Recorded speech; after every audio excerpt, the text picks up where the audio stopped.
As a leader, how are you really empowering your team, giving them that confidence, giving them the opportunities to grow and succeed is also important because that is how they will remember you as a leader. So I would say throughout my journey, adaptability to change has been the key to my success.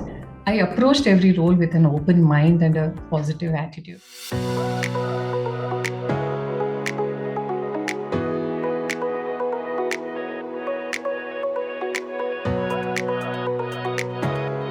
Hello, everyone. Welcome to FaceTime with Leaders, a podcast series by World Development Corporation.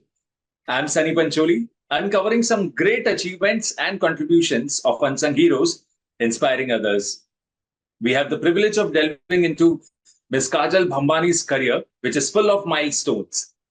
She is currently giving her invaluable services to a list of clientele as an independent consultant in pharma regulatory affairs and clinical research. Her previous role at Dr. Reddy's Laboratories was head and vice president of regulatory affairs. I'm excited to start the show with you, Ms. Kajal. Thank you so much, Sunny, for this kind introduction, and I'm also looking forward to this interaction. Great to hear that.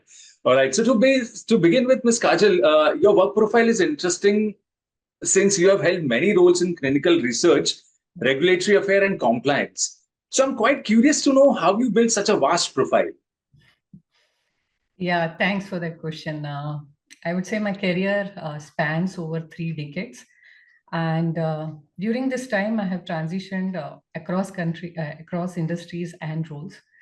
I began my career early 1990s, to be specific, 1993 onwards, in the diagnostic industry as a sales and service engineer, followed by product manager. This role provided me with extensive exposure to the medical field as I was regularly interacting with medical professionals, such as doctors, the hospital administrators, as I was engaging with them in technical discussions about the medical equipments and later on helping them with the servicing of those equipments as well. Moving on in 2000, I shifted to the clinical research sector, joined a clinical research organization that conducted drug studies on humans. Now, this was a significant shift from my earlier experience. Here, my initial role was to ensure smooth conduct of the studies on the humans, ensuring compliance with national, international standards and regulations, because the data that was being generated through these studies that had to be submitted to various regulatory bodies across the globe, starting from US FDA, EMA. EMA is the European regulatory body, NVISA, which is the Brazilian regulatory body, and of course in India to DCGI. Now here, while I was performing this role and given my biomedical background, I was later tasked to set up a clinical diagnostic lab for testing of the blood samples for the volunteers who were participating in the clinical studies. Now, this is when my leadership journey began because I had to manage the day-to-day operations as well as was tasked to establish the lab, again in line with national, international standards. Now, the goal set for me was that I have to achieve CAP.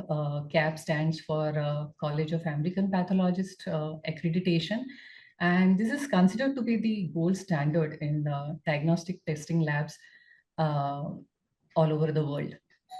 The time frame was quite tight, but I worked with my team, understood all the requirements.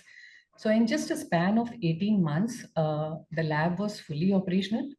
The team faced an inspection and would probably say that we received the CAP accreditation with zero findings. This made this lab one of the top 5 labs in India at that point in time to earn such a distinction. So I would say it was a very big achievement along with my team in that span of time.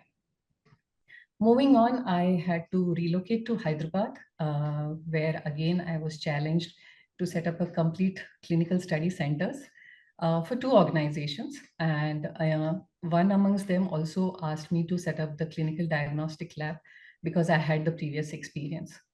So once again, the lab was set up in line with national, international standards. They had gone ahead with the national accreditation as well. Moving on, the second major shift in my career happened when I moved to the pharmaceutical industry after spending almost a decade in the clinical research industry. So here is when I started working with the clinical development vertical. And this I'm talking about my Dr. Reddy's stint, where I have spent more than a decade. In clinical development, I took care of the clinical business affairs and the quality assurance functions. Moved on to then head the project program management function and the pharmacovigilance function. Finally, then leading the global regulatory affairs for the biologics division. So that was the last tenure with Dr. Reddy's, where I headed the global regulatory affairs. Now, as the head of the regulatory affairs, had to collaborate with the alliance partners, with the regulatory agencies worldwide. So not just in India, but I had to look after the global requirements as well. And this role involved face-to-face interactions with the regulatory bodies, involved extensive travel, had to convince the regulatory bodies with regard to our drug development strategies. And subsequently, when the data was made available, to go back and align with them on the data package and get the marketing approvals, which enabled us to then market those products in the respective countries. So I would say the diversity and breadth of my profile stem from my willingness to embrace every opportunity as a challenge, even if it was unrelated, even if I had no prior experience. I was open to accept that role and work on it, which meant that I had to diligently learn and meet the expectations that were set for me and my team. So I would say throughout my journey, adaptability to change has been the key to my success. And I always believe that change is the only constant. And it's good that you embrace it with open arms if you have to achieve success. So that's how my profile has been in a nutshell. Absolutely, and very rightly said, that change is the only constant. Yeah. Also, I must tell you that your trajectory had been great. So, Ms. Kajal, one area you truly excel in is the evaluation of current processes for process optimization. So, could you let us know more about it? Yeah, sure.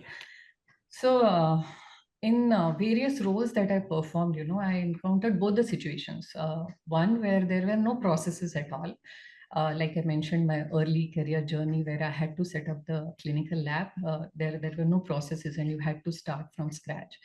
But there were also a scenario where the processes existed, but I needed to improve them for effective implementation. So in such a scenario where the processes did exist, I evaluated those for optimization by following various steps, such as first identifying the inefficiencies, excluding all the redundant steps. How do I improve the productivity, and thus how do I ensure that there is overall enhancement of the performance?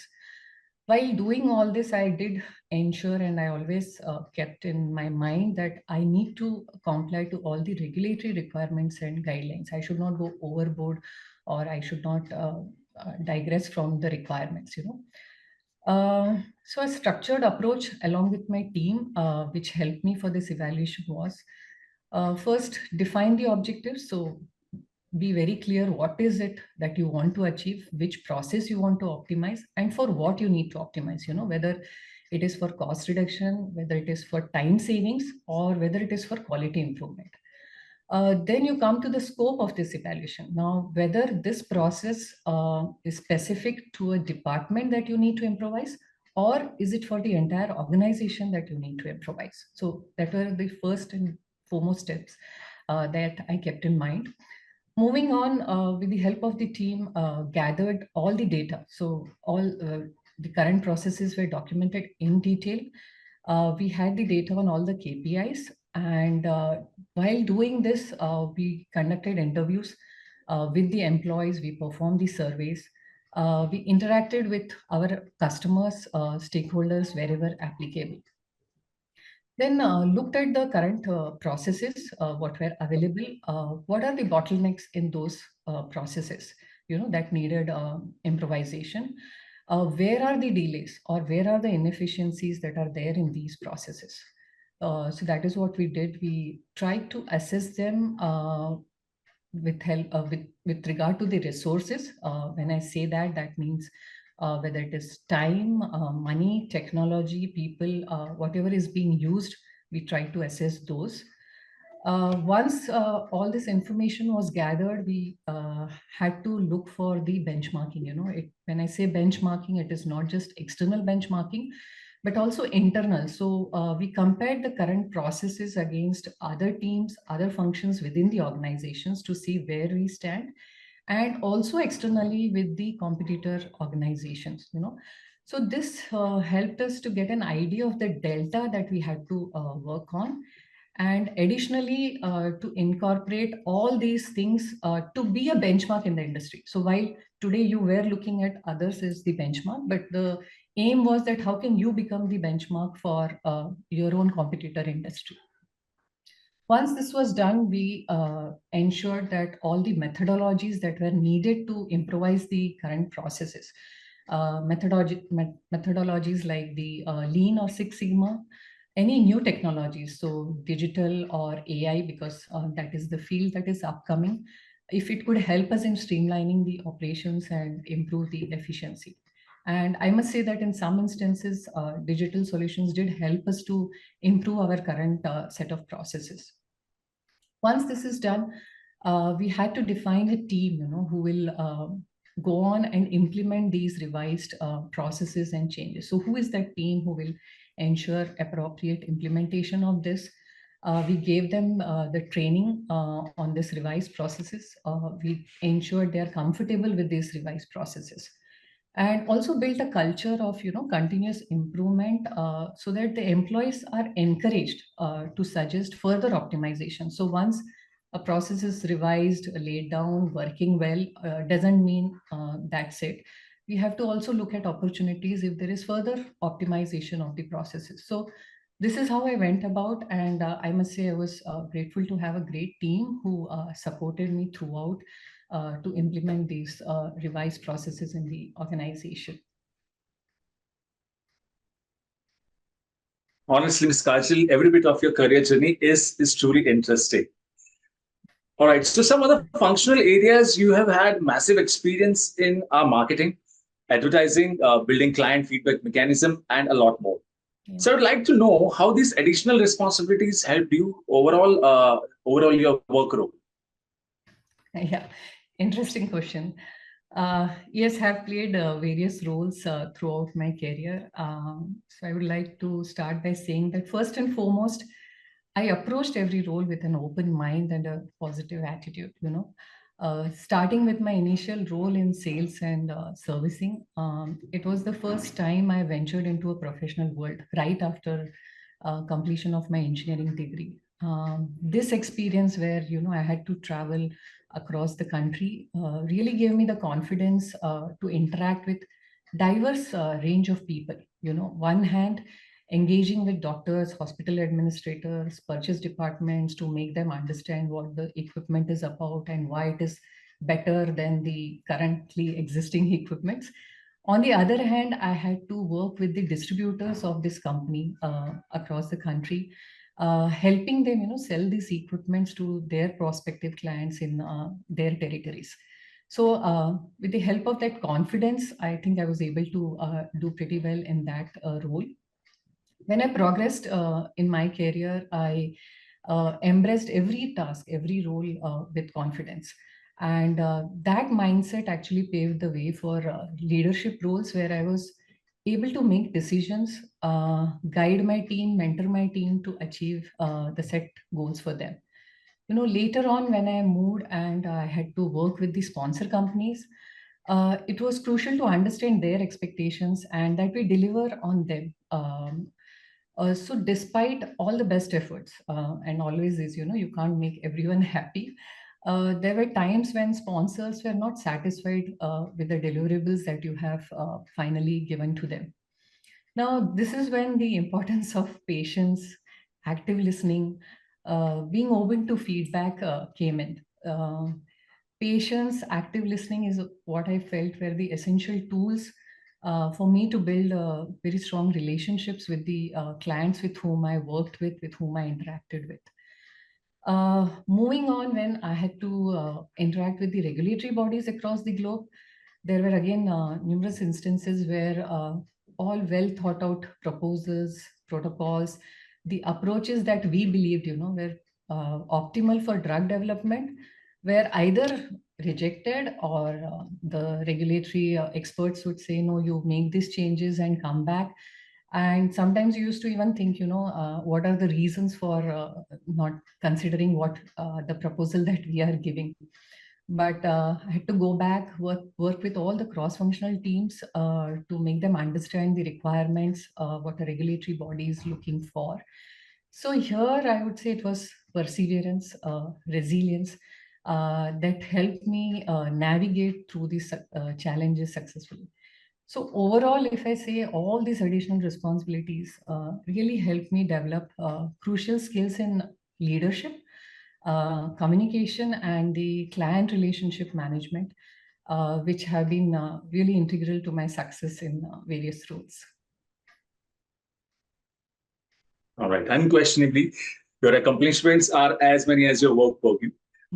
So, Ms. Kajal, are there some learnings you have taken back from all your 3 decades of experience that you would like to share with our viewers today? Oh, yeah, quite a few. But I will just focus on some of the most important ones. I think even that is a big list. Yeah, But, long list. first and foremost, adaptability. I did talk about it.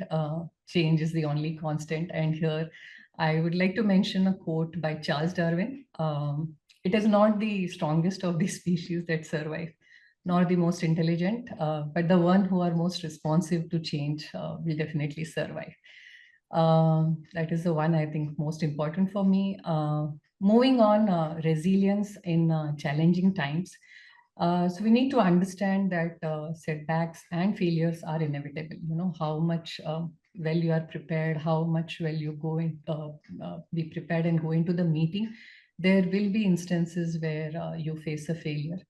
But your ability to bounce back, and learn from those mistakes is really vital. So being resilient is what is very important.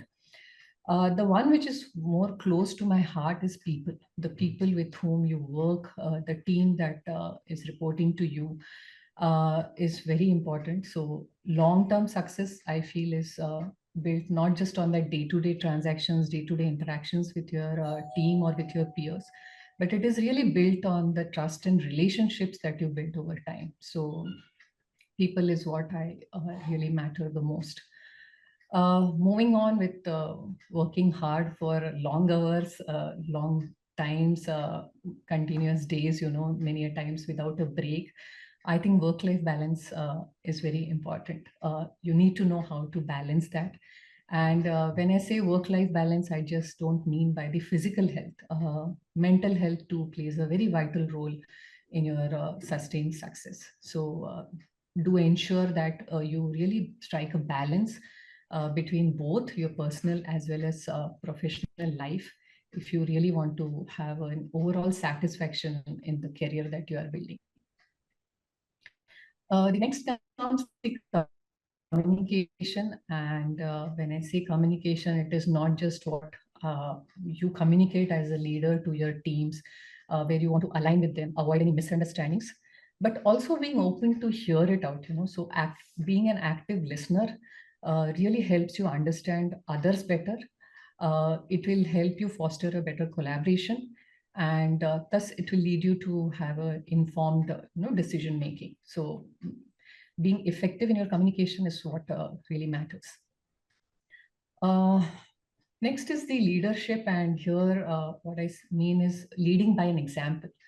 So again, a quote from Ronald Reagan: the greatest leader is not necessarily the one who does the greatest things, But he's the one who really gets the people do the greatest things.